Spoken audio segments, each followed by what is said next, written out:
Perjalanan kasus dugaan korupsi dan TPPU oleh ex-Jampitsus, Febri Adriansyah, melibatkan 3 lembaga penegak hukum sekaligus, yakni Polri, Kejaksaan Agung, dan KPK. Setelah perkara yang menjeratnya bermula dari penyidikan Polri, lalu diserahkan ke Kejagung, Febri justru berujung ditahan selama 20 hari di rutan KPK pada Jumat 24 Juli 2026. Penahanan dilakukan setelah Febri diperiksa lebih dari 8 jam. Lantas, seperti apa perjalanan kasus dugaan korupsi dan TPPU yang menjerat Febri?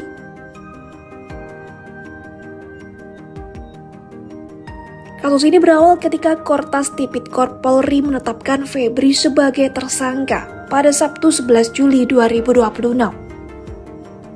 Saat itu Febri dijerat dalam 3 perkara, yakni dugaan korupsi PT Asabri, dugaan korupsi penyelesaian utang anak usaha PT Krakatau Steel, dan dugaan korupsi pasokan batu bara ke PLTU. Tak lama berselang, Polri menyerahkan penanganan ketiga perkara tersebut kepada Kejagung beserta tersangka dan barang buktinya.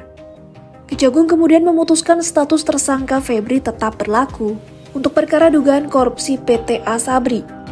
Sementara dalam perkara dugaan korupsi lainnya, status hukum Febri masih sebagai tersangka. Di sisi lain, Kejagung menerbitkan sprindik baru terkait dugaan TPPU yang merupakan pengembangan dari penyidikan sebelumnya. Perkara baru itu berkaitan dengan temuan barbuk berupa 74 kg emas dan valuta asing.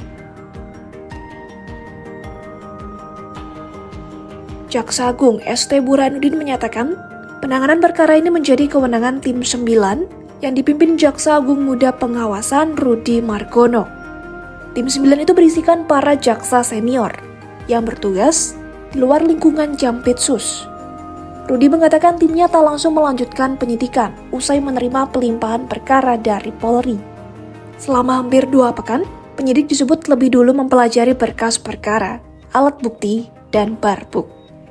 Menurutnya, hasil asesmen alat bukti yang menjadi dasar diterbitkannya sprindik baru terkait dugaan TPPU. Febri kemudian memenuhi panggilan penyidik Kejagung pada Jumat siang, setelah sebelumnya tak hadir dalam pemeriksaan pada Rabu dengan alasan kondisi kesehatan.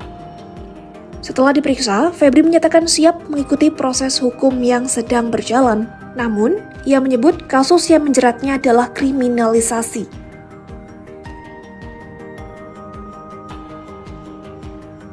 Kejagung lalu mengumumkan status Febri sebagai tersangka dalam perkara dugaan TPPU dan menahan Febri selama 20 hari ke depan di rutan KPK Jakarta Timur.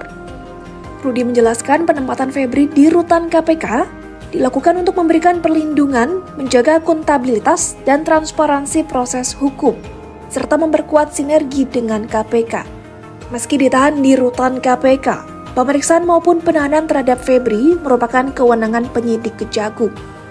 Saat tiba di rutan KPK pada Jumat malam sekitar pukul 23.24 waktu Indonesia Barat, Febri tampak tidak memakai rompi pink sebagaimana biasanya tahanan kejaksaan. Tangannya juga tidak diborgol.